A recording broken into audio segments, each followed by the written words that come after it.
Bienvenue sur le site des Roches du Diable. Donc nous sommes ici sur un site naturel réparti sur 4 communes, Locquenollet, Guilly-Gomard, Mélan et Quérien. Donc nous sommes en Finistère Sud entre Quimperlé et Le Fawet.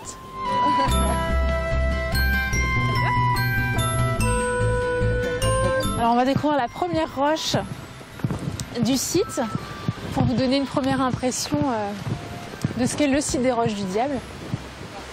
Donc il existe une légende qui explique la présence de ces pierres dans le lit de la rivière. C'est qu'ici c'était le territoire de Paolic, le diable traditionnel breton. Donc on peut voir ici son fauteuil qui surplombe la rivière.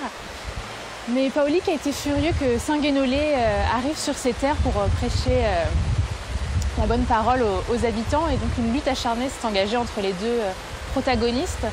Et le diable Paolic lançant des énormes pierres sur Saint-Guénolé, qu'il arrêta d'un simple signe de croix, d'où l'accumulation qu'on peut voir dans la rivière ici. Le combat a continué et Paolic a un petit peu faibli. Il s'est accroché désespérément à une roche qui se trouve plus en haut sur le site, où on voit encore la trace de sa main.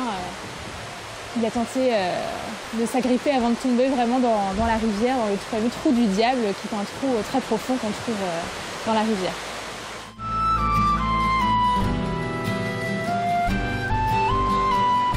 On va redescendre un petit peu plus bas sur la rivière maintenant. Donc la légende raconte aussi que Paolic, le diable, avant de tomber dans la rivière, avait caché un trésor sur le site des Roches du Diable. Un trésor qui n'a jamais été retrouvé car il est gardé férocement par une famille de sangliers qui veille à ce que personne ne puisse le retrouver.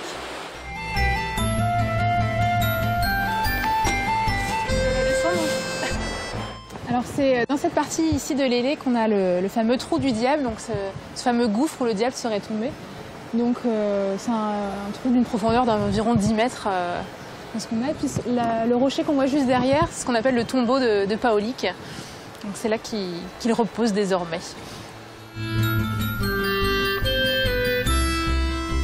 Alors la rivière Ailé, elle tire son nom, il y a plusieurs origines, mais on peut trouver dans le vieux français le terme Ailais, ce qui signifie enfer. Donc ce mot vient alimenter aussi la légende sur le site du diable, de son territoire ici aux Roches du Diable.